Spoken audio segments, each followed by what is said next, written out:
Muhammad Ali, stripped of his world heavyweight title and barred from entering a professional ring due to his refusal to be inducted into the armed forces, spent his days in the dim light of a small, nondescript training gym on the outskirts of the city.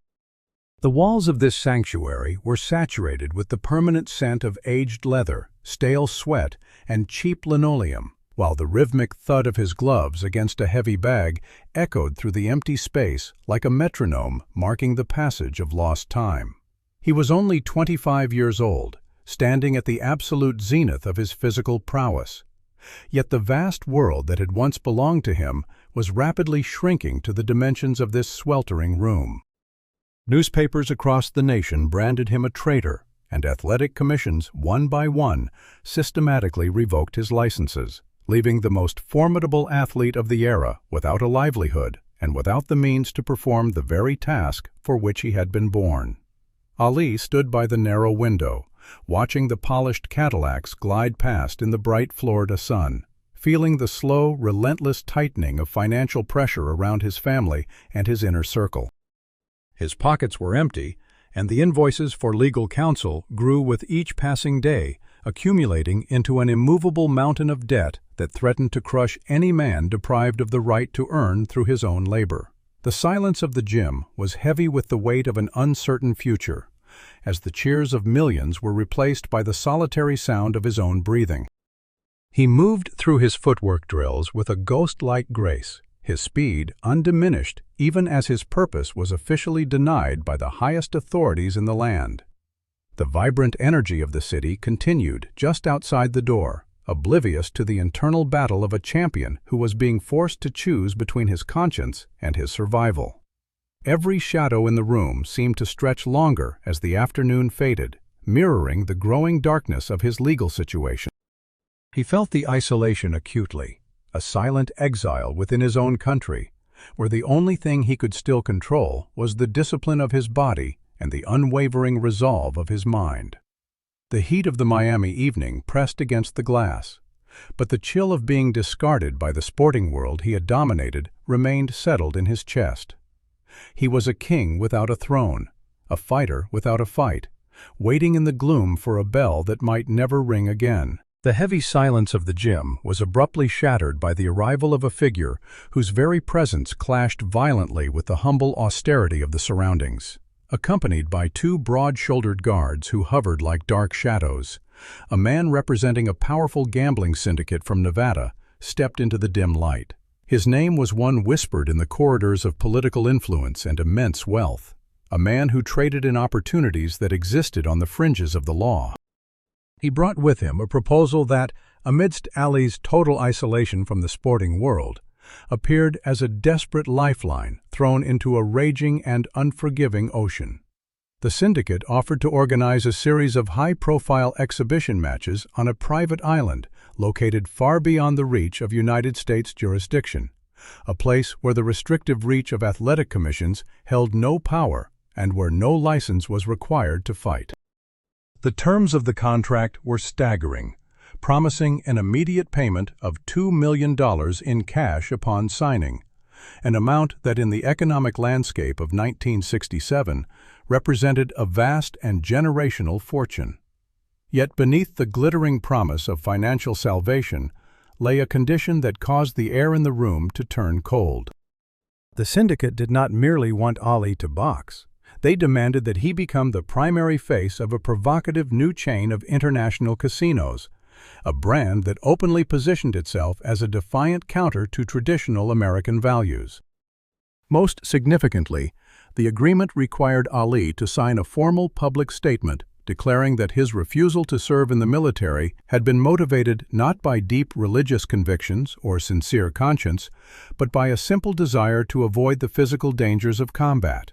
This calculated move was designed to transform his image into a marketable symbol of rebellion for profit, stripping away the spiritual weight of his protest to replace it with a narrative of self-preservation. It offered a swift exit from the looming financial abyss and a chance to reclaim the opulence and global attention that had been stripped from him. But the cost of this rescue demanded a total and public renunciation of the very essence of his struggle. As the representative laid the documents upon a scarred wooden table, the contrast between the pristine paper and the grime of the gem felt like an accusation. Ali looked at the man, whose polished exterior masked the predatory nature of the deal, and felt the immense gravity of the choice pressing down on his shoulders. The offer promised to end the harassment from the government, silence the creditors who knocked at his door, and restore the comfort his family had grown accustomed to. It was a chance to stop being a martyr and start being a king again, albeit a king in a gilded cage, owned by men who cared nothing for his soul. The shadows of the palm trees outside stretched across the floor like bars, mirroring the psychological trap that was being meticulously set. He realized that accepting the money would mean the end of his legal battles, but it would also mean the death of the man who had stood before the world and claimed a higher purpose.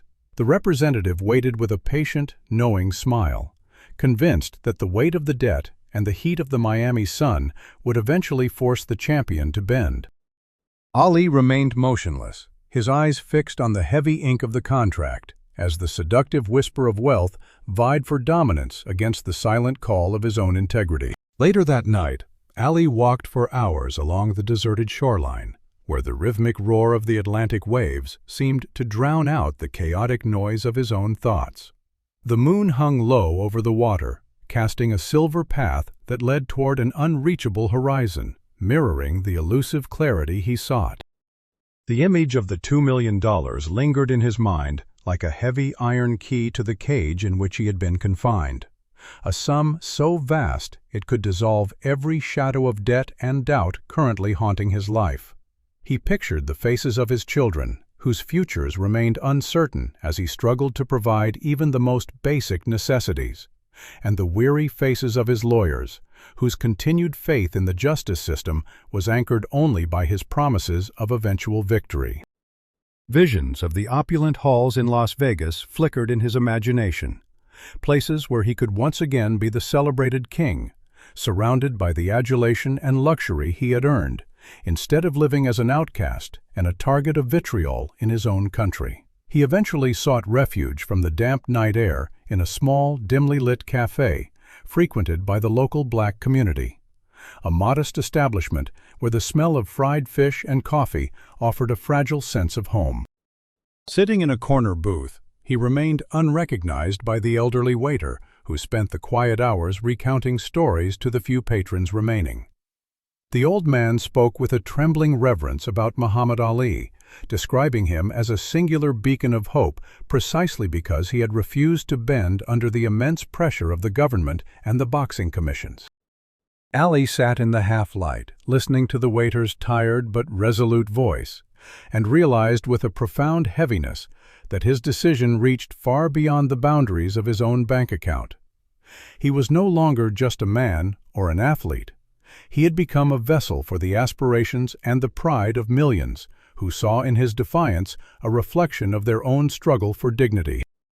The internal conflict tore at him with a physical intensity, a war between the natural desire for personal security and the crushing weight of responsibility toward an entire generation. He could almost see the moment his pen would touch the paper, envisioning the instantaneous collapse of the invisible bridge he had built between his heart and the people who believed in his absolute sincerity.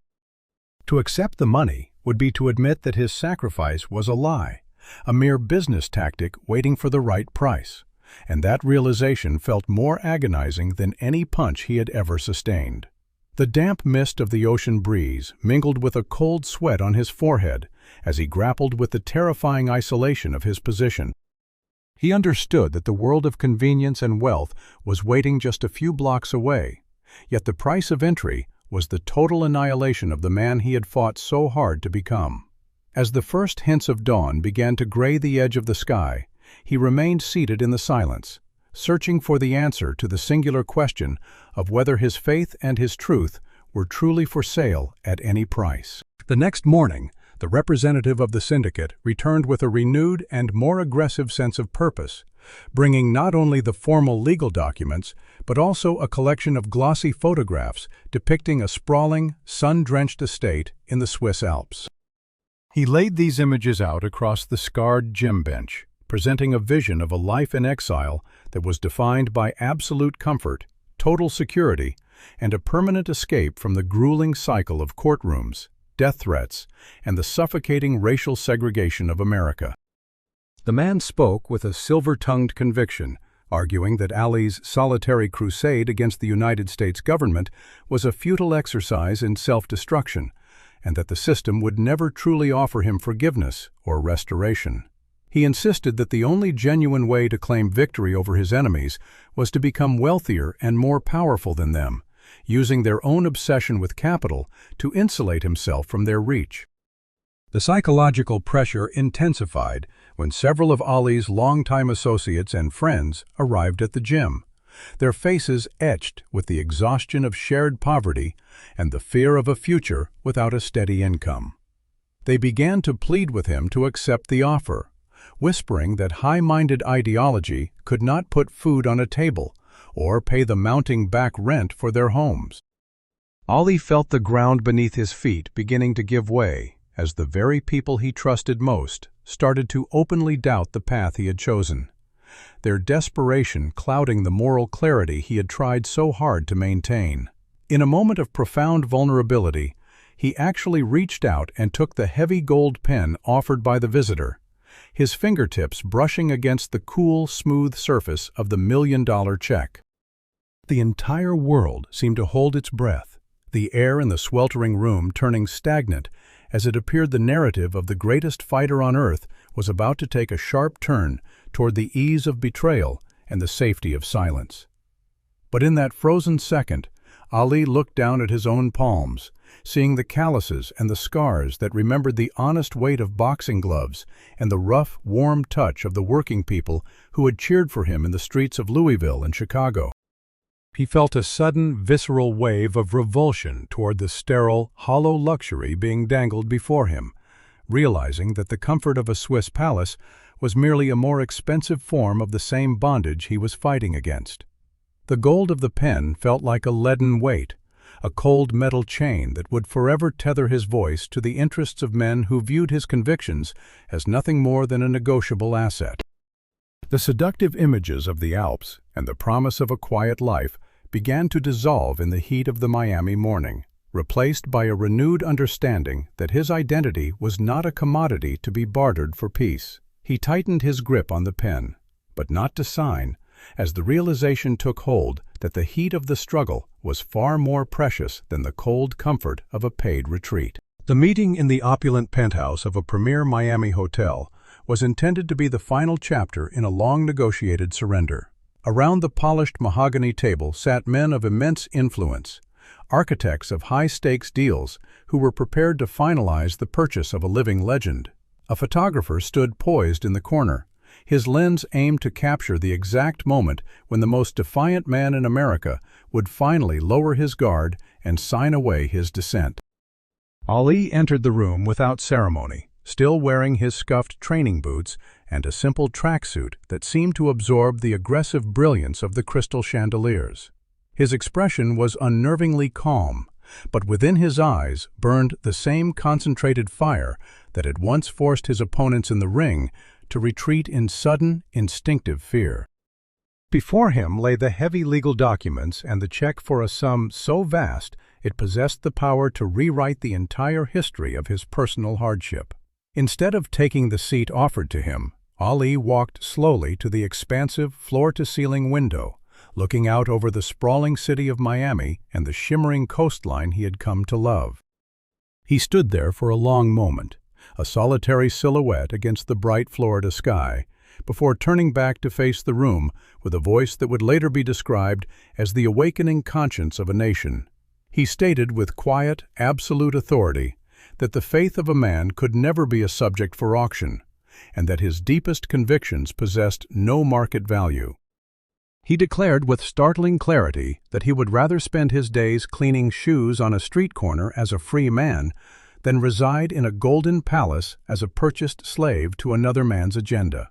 With a single, deliberate motion, he rejected the millions of dollars, the promised estate, and the guarantee of personal safety, dropping the check back onto the table like a piece of worthless scrap paper.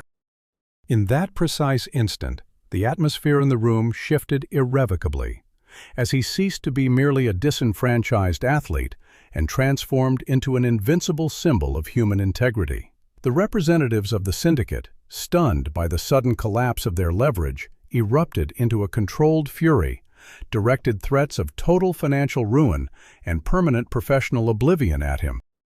They promised that the world would forget his name and that the system would crush him into the dust of history. But Ali only offered a serene, knowing smile in response. He felt a profound sense of triumph that transcended any championship belt he had ever held, realizing that he had just secured the most vital victory of his entire career.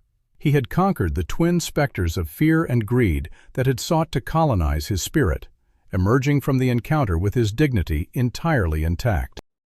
As the powerful men shouted about contracts and consequences, Ali simply turned his back on the money and the luxury, walking toward the door with the lightness of a man who had truly realized that his soul was not, and never would be, for sale.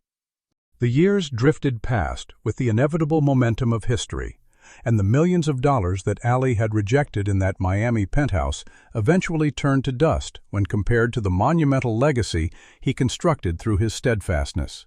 The story of his refusal to strike a deal with the syndicate remained largely in the shadows for a long time, yet it served as the unspoken foundation of his reputation as a man who was fundamentally impossible to break.